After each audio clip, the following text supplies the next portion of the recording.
pull down there? Yeah. Let's see, where's that picture? Where is that picture? Oh, here it is, perfect. All right, so y'all can see right down here, perfect place to put your ambulances, horrible place to put your generators. Now, they put the generators pretty much on the basement floor. So once they got the couple inches that they were expecting from the rain, the generators blew, all the power in here blew, and like I said before, felt like upwards of 115. Now, I have a picture to show y'all. This picture was taken back in 2023 after a really bad rainstorm, and y'all can see there's about 5 feet of standing water in this picture right behind me. And the water that was in here from Hurricane Katrina, they did not pump it out until a couple of years ago. I think the water was in here for about 17 years before they finally pumped it out. So you can only imagine how horrible this place smelled up until then. However, more recently, they have been good about pumping water out. Yeah, you can see the water lines where it was. Yeah. Mm-hmm. If you really wanted to. You mix it all together into pretty much a grimy paste, put in your hand and blow it in someone's face. The moment they inhale it, it's so toxic, it pretty much just fries your brain instantly, to where the only thing they can do is follow you around like a zombie. You do have to reapply it every 3 hours or so to keep them in that zombie-like state. But now, when y'all go home, if you want to, you can make zombies. Do y'all have any questions about that, though? All right. It's been to this day if we were to come out here late enough at night. However, we're here for a different haunting, and I'll tell y'all about that off the bus here. There's probably a kid buried under it. Wow. It's beautiful, isn't it?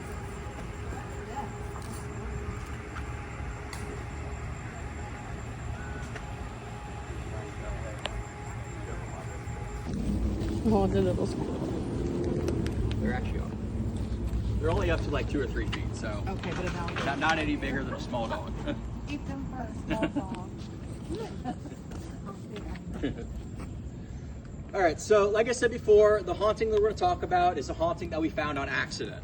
So about 5 years ago, one of the tour guides giving this tour was here talking about the haunting of Lisa Allard, which happened right here at this bridge.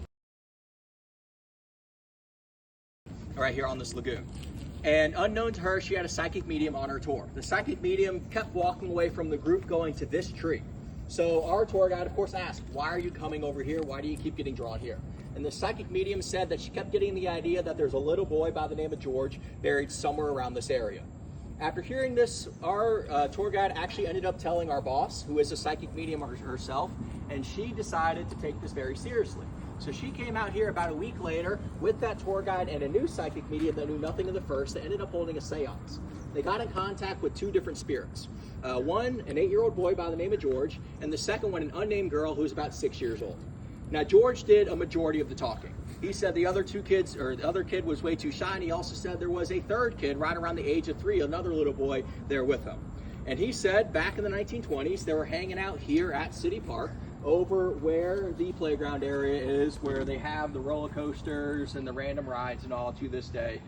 They were hanging out there, and a bad man lured them over here with promises of candy and toys, and then that bad man bashed their skulls in. After doing that, he buried them in this general area, possibly threw one of the bodies in the lagoon here. Now, when I found out about this, my first thought was this didn't happen whatsoever. So I contacted one of my cousins, who is a detective for New Orleans Police Department. And I asked him, hey, do you know anything about kids going missing in the City Park area back in the 1920s? And he told me that a lot of those pre-1950 older files were destroyed during Katrina, but you can best bet that a lot of crime happened here in City Park back in the early 1900s. At the time, and still to this day, City Park is absolutely huge. It's one of the largest city-run parks in the country. However, half of it is empty. There's a lot of empty fields, there's a lot of random woods, there's kind of areas like this that if you come out here at 2 o'clock in the morning, you'll feel very secluded. So it's really easy, especially back in the 1920s, to come here to City Park, to commit some crimes, and then go away with nobody even knowing that you were here. So this type of murder possibly did happen. It is more than likely that it did happen. Now, when I've been giving these tours, people have been getting pictures. So this picture I'm going to show y'all, we got back about 2 years ago. It was taken in this direction right behind a lot of y'all, so definitely be sure to take pictures facing the street. There it is. So this picture is probably the best full body apparition I've ever seen. Now, the interesting thing about this picture as well is that the man in it is actually missing an arm. So I don't know who this person is. My theory is that it was somebody back in the 1800s that dueled in City Park and lost their arm from like an unsanctioned saber duel, or their arm was shot off or something crazy like that. But the single arm really gives it away when it comes to being an apparition.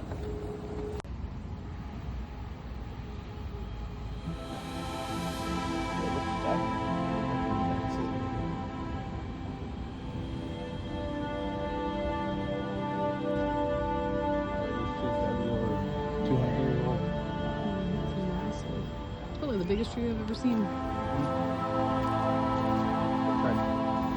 Putting power lines up it.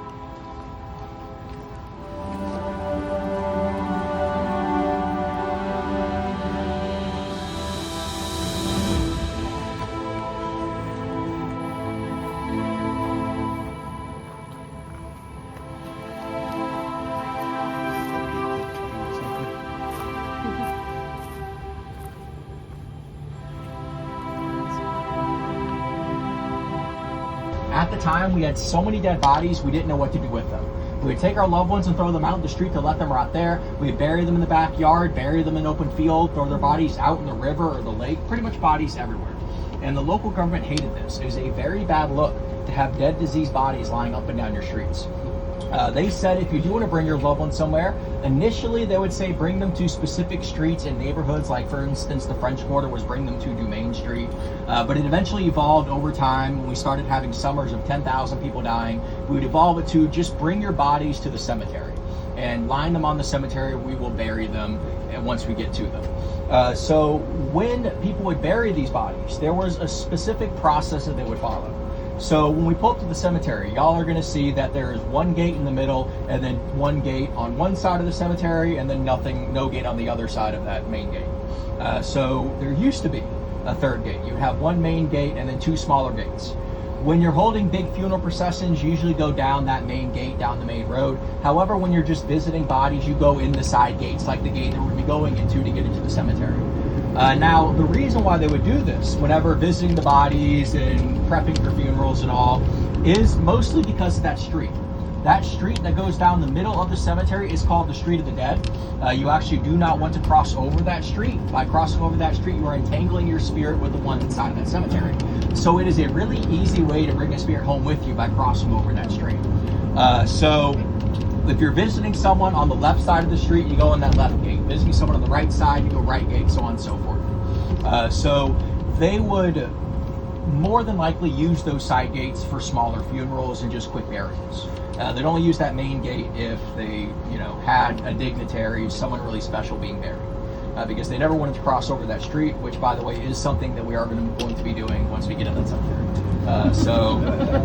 We're going to be testing the theory of bringing spirits back home with you. Now, also, I want to point out this cemetery was used in filming recently. Do any of y'all know the TV series Mayfair Witches?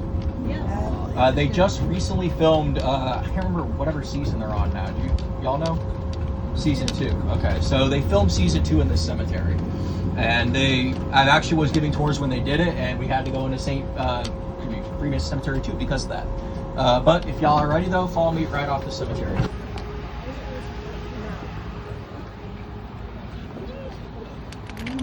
You ever had it happen? Yeah. One follow you home? What's that? You ever had somebody follow you home? Not yet.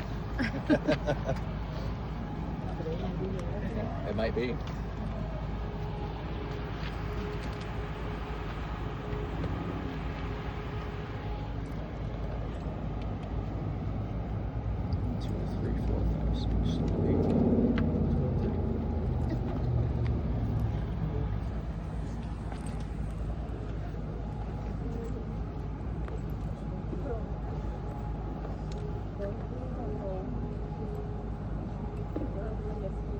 This has seen better days. All right, welcome all y'all to Freemason Cemetery number 1. If y'all are ready, follow me across the Street of the Dead. Oh goodness.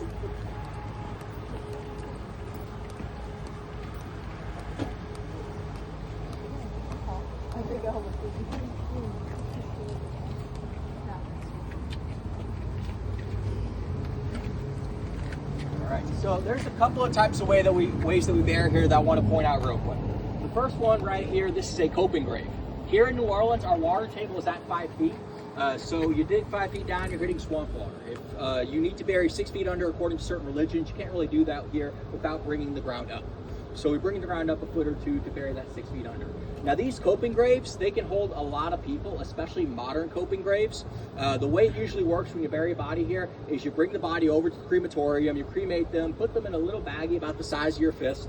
More often than not, you're going to go into one of the corners right here, dig a hole with a little small little spade shovel, put the baggie down, pat everything back down. That's why this is very hilly, because of the amount of times that they've used it to dig along the sides and the ground just resetting itself over time. In fact, the one right behind y'all, giant hill in the middle because of that. This grave right here, this is a lodge tomb, a lodge coping grave. So members of this specific lodge of Freemasons are allowed to be buried in here. You can see there's a good, 20, 30 people buried in this grave. These types of graves can probably hold close to 100 to 150 people, honestly. Probably more. We have a lot of space in small little graves, mostly because of cremation. Now this grave right here, this is an oven tomb.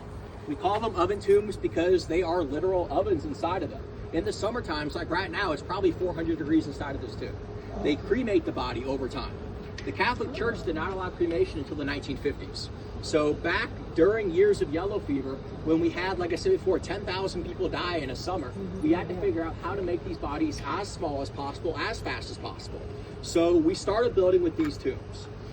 The idea was we would have a law called the Year and the Day Law, which meant for 366 days after you close up this tomb, you can't reopen it because you're making sure that body goes through a full New Orleans summer and they cremate over time. After that year and the day, if you open up this tomb, the body isn't going to be huge. The body isn't going to be completely cremated. It's going to be mostly cremated with maybe some goo, maybe some bone fragments all hanging out, but it'll be small enough to where you can fit in that small little bag that I mentioned earlier. Now, when you transport the body into that small bag, you only do it at night because you don't want to see it come flying out of this tomb. You'd come here about 2, 3 o'clock in the morning, put a torch in front of the tomb, light the torch, break the door, open it up using the skeleton key, and get the heck out the way. Because thousands of cockroaches come flying out into that light. Ooh. Now, once you get rid of all the cockroaches, you also might have some lizards or snakes inside of the tomb as well to get rid of. But you clean it all off. The body sits on a shelf. Y'all want to know the funny thing? I've been giving these tours saying that exact phrase, the body sits on the shelf, for 3 years. And that was the first time I ever said that. The body sits on the shelf. It does not do anything else on the shelf. It sits on the shelf. And you put the baggie, you pretty much take a rake actually, more or less, pull everything over remains of the body forward, put it in that little baggie, then you put the baggie back on the shelf, take a pull and push it to the back. That pull, that bag will then fall to the back area, which there's a little shaft that goes under the tomb, a little basement area of the tomb. We call it the caveau of the tomb because that means cave in French. And that's where the body pretty much sits. There's like a little area under here that probably has tons and tons of decomposed bodies and mostly ash. Pretty much a family gumbo, if that makes sense. Yeah. Is there one in there now? What's that? Look at all they're all in Yeah, there. so there's 1, 2, 3, 4, 5, 6, 7, 8, 9. It's about 10 bodies in here. Probably all 10 of them underneath right here. Now, do y'all know the saying, I wouldn't touch that with a 10-foot pole? Mm-hmm. I wouldn't touch that with a 10-foot pole. Oh, yeah. Mm-hmm. This is where we get it from, the pole that they use to push the body back. Now, like I said before though, back in the 17 and 1800s, using these tombs, you had to close them up for a year and the day. So let's assume mom dies, and then you put her body in a tomb like this. And then 3 months later, dad were to die. Well, you can't open up this tomb for another, 9 months? What are you supposed to do? Any guesses? Keep him in the mortuary. What'd y'all say? Leave him in the mortuary. Leave in the mortuary. What'd y'all say over here? That's actually true. Wall vaults, rental tombs. So follow me right over here. A rental, huh? Interesting. 1944 is the last one known. I did not see that. Y'all can see the last person on that tomb. Uh-huh. Infant boy. Oh. This is the first time I've given this tour in the summer. Oh, where I okay. can actually see during the day. And Yeah. I'm learning new things just like y'all. There you Usually go. when I give this tour, it's just pitch dark outside because it's not in the summer. Yeah.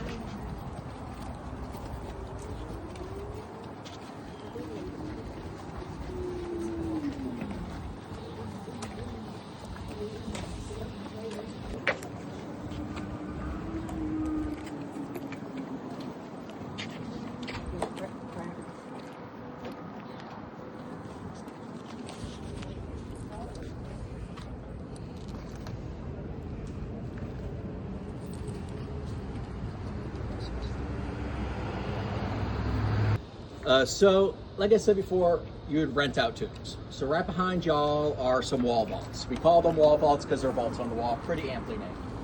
These wall vaults right now are just like the other one I showed y'all before, a lodge tomb. So anyone in that lodge can be allowed buried in this vault. However, vaults like these on the wall back in the 17 and 1800s, before the Catholic Church allowed cremation to happen, would be rental tombs. So if mom were to die and then you bury her body, then 3 months later dad were to die, you would come here, pretty much sign a lease for the tomb for a year and the day, and you'd put dad's body in that rental tomb to sit there until you could open up your family tomb and open up the rental tomb on the same exact night, put dad's body with mom and move bodies together, whatever you needed to do.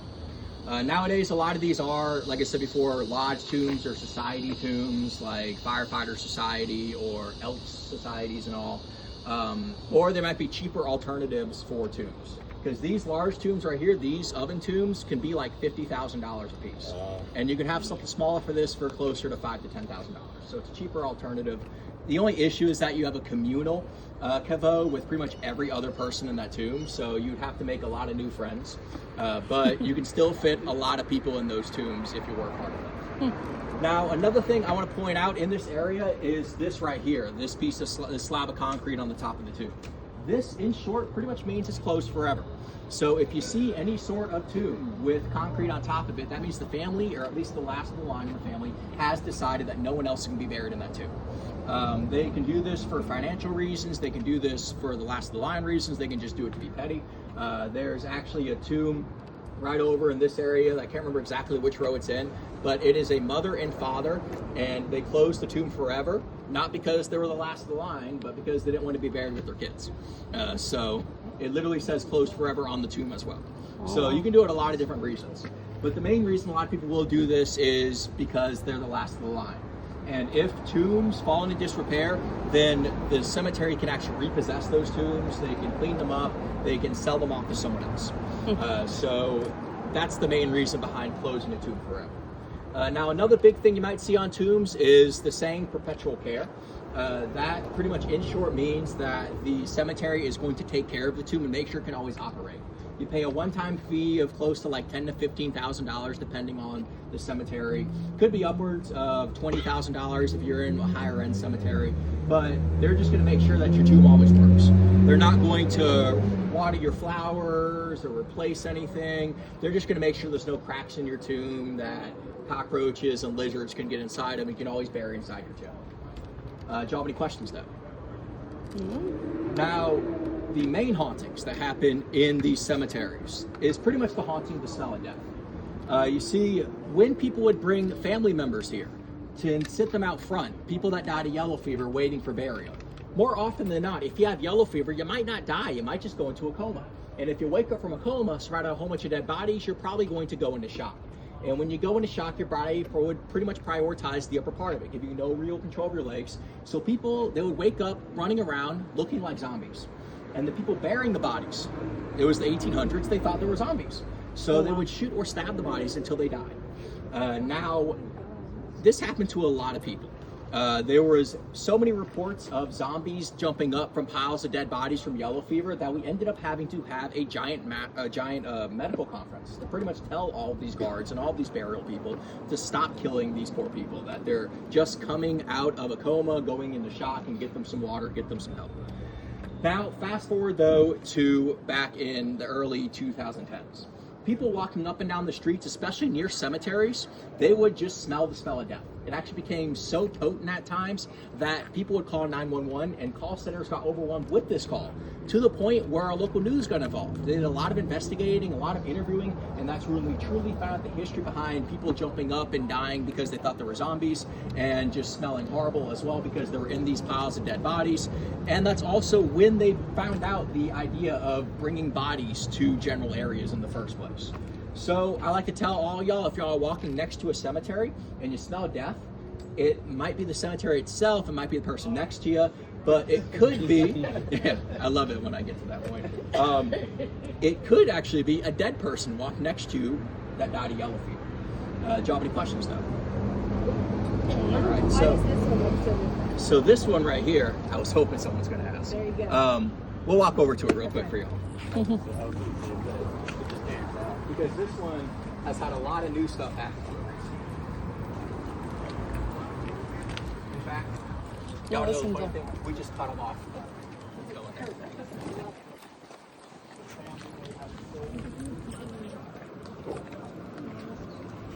And I love it when I cut them off. He's the guy that taught me the story, actually.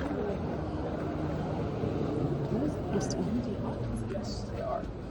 They're actually renovating. Or they just finished renovating. Used to be people in it? Yes. Yeah. I would assume so. Where are they? They were sent off to other families, like their families or next of kin, pretty much. Why? Because the people in this lodge, they wanted to bury here again. So this lodge tomb right here, we call it the Stairway to Heaven. This lodge tomb, the last time it was buried in it was the mid-1930s. Now, a couple of years ago, the current members of this lodge, they kind of came to the idea of, we're paying for this tomb, the tomb is full, why aren't we going to be allowed to be buried in it? So they decided to completely renovate this tomb. They ended up emptying out all of the bodies and all of the ash from the caveau underneath and pretty much anything that was in this tomb already. And it's completely empty. And now, once members of this current lodge, once they pass away, they can start being buried here. So they also, it looks like they repainted this as well. So they did a lot of work to it. If y'all want to, you can come and look a little bit close and you can see what it looks like inside. I want to talk about the aftermath of Katrina a little bit more, and one of our other cemeteries that, if y'all have the time, definitely check it out. So in the immediate aftermath of Katrina, they collected up all the dead bodies. They kind of realized that they had so many of them, they had to put them in a warehouse. So they said, come claim your loved ones, come identify bodies if you can. So they have these bodies sitting in a warehouse in downtown New Orleans for exactly 3 years. It was 3 years to the day that they decided 86 bodies were left unclaimed, and they decided to give them a final rest. So on August 29th of 2009, 4 years to the day after Hurricane Katrina hits, they decide to dedicate these bodies at the Katrina Memorial, which actually will be kind of passing by. I'll point it out if it does pop up. It is also known as Charity Hospital Cemetery. That is where between 1848 all the way until right around the early 1950s, people would be buried if they died at Charity Hospital. And Charity Hospital itself was a non-profit hospital. So a lot of people that died at that hospital didn't have money for burial, so they ended up being buried in that cemetery. They actually just recently started closing that cemetery at night. I used to tell everyone that you could just go in there whenever you wanted to because they never locked the gate. They now close it, I think, at 4 p.m. So if y'all are looking around in this area during the day and you see Charity Hospital Cemetery, I highly recommend going inside of it.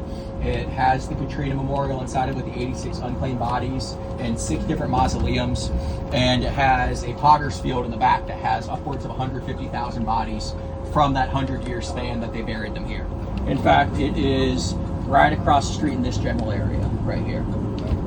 So definitely check it out if y'all have the time. Now, the spot that we're going to be going to is right next to this cemetery here. Yes, I'm correct. This big menacing building coming up. We'll talk about it when we get off the bus. Do y'all have any questions though before we get to it? All right, if y'all are...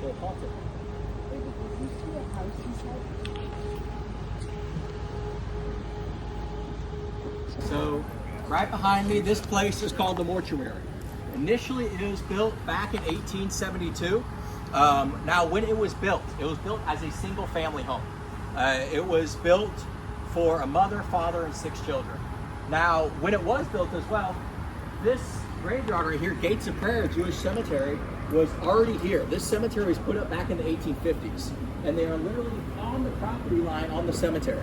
Could you imagine being a little 5-year-old kid moving into your house with your 5 other brothers and sisters, mom and dad, and you live right next door to a cemetery? That is what they ended up doing. So this was a generational family home. It was in the family's name until 1930. In 1930, it was sold off to 2 brothers who ended up making it into a legitimate mortuary. So that's why they call it the mortuary to this day. This was a mortuary for right around 80 years. It was between 1930 all the way until 2004. Now, all of this is all original. The only thing that was added when it became the mortuary was the Corinthian columns right out front. They also added a little bit back in the back as well. And they did upwards of 20,000 funerals here as well throughout that 80-year span. So a lot of dead bodies have come and gone through here. In fact, people have died in here when this was a mortuary as well. Back in the mid-1900s, the embalmist actually passed away right down on a body that he was working on. And they left him there for about 2 days until they noticed that he was there. So sometimes if people take pictures along the side right here, they'll actually get a face of an older man. We believe that is the one that was embalming the body that passed away right on top of it. Now, in 2004 though, this place was sold off to a company that owns a bunch of different spots. And their literal idea was to take this place that used to be a mortuary, which, like I said before, 20,000 dead bodies inside of it all throughout the 80 years, and make it into a spa. So they, I'm not lying y'all, they literally go and they go through all the pipes, and turns out it's too dirty to become a spa. All the embalming fluid and all the other fluids from bodies were just stuffed up in the pipes that they can't even make this place into the thing they wanted to. Plus Hurricane Katrina hits in 2005, kind of throws everything out for a loop. So in 2007, another group of buyers buy this place, and they make it into the only thing it really can become, a legitimately haunted house. This is honestly, in my opinion, the best haunted house in the city. If you'll ever do come around back in October, I highly recommend it. I've been here many times before, and I've seen things that I've started to think about them and recently and been like, how did they do that? But it was probably just an actual spirit working at this house. In fact, if any of y'all are fans of Ghost Adventures, they ended up investigating this area. Zach Bagans, the guy who didn't believe in ghosts until he came face to face with one, he's been here investigating it as well, and he said it was one of the craziest experiences he's ever had. So if y'all ever come back and you want to go for a legitimate haunting at a genuinely scary place, this is honestly a great place to go to. In fact, one of our other tour guides recently was telling me a story that when they come in and they make this place to a haunted house, it's usually August that they come around and start setting stuff up.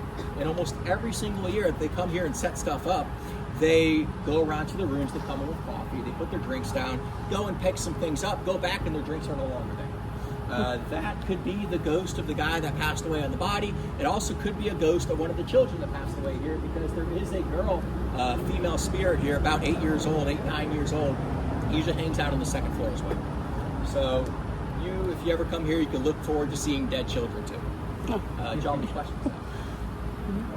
Yeah, who was that guy that just picked up the food that the Uber guy brought him? Did somebody live here? There was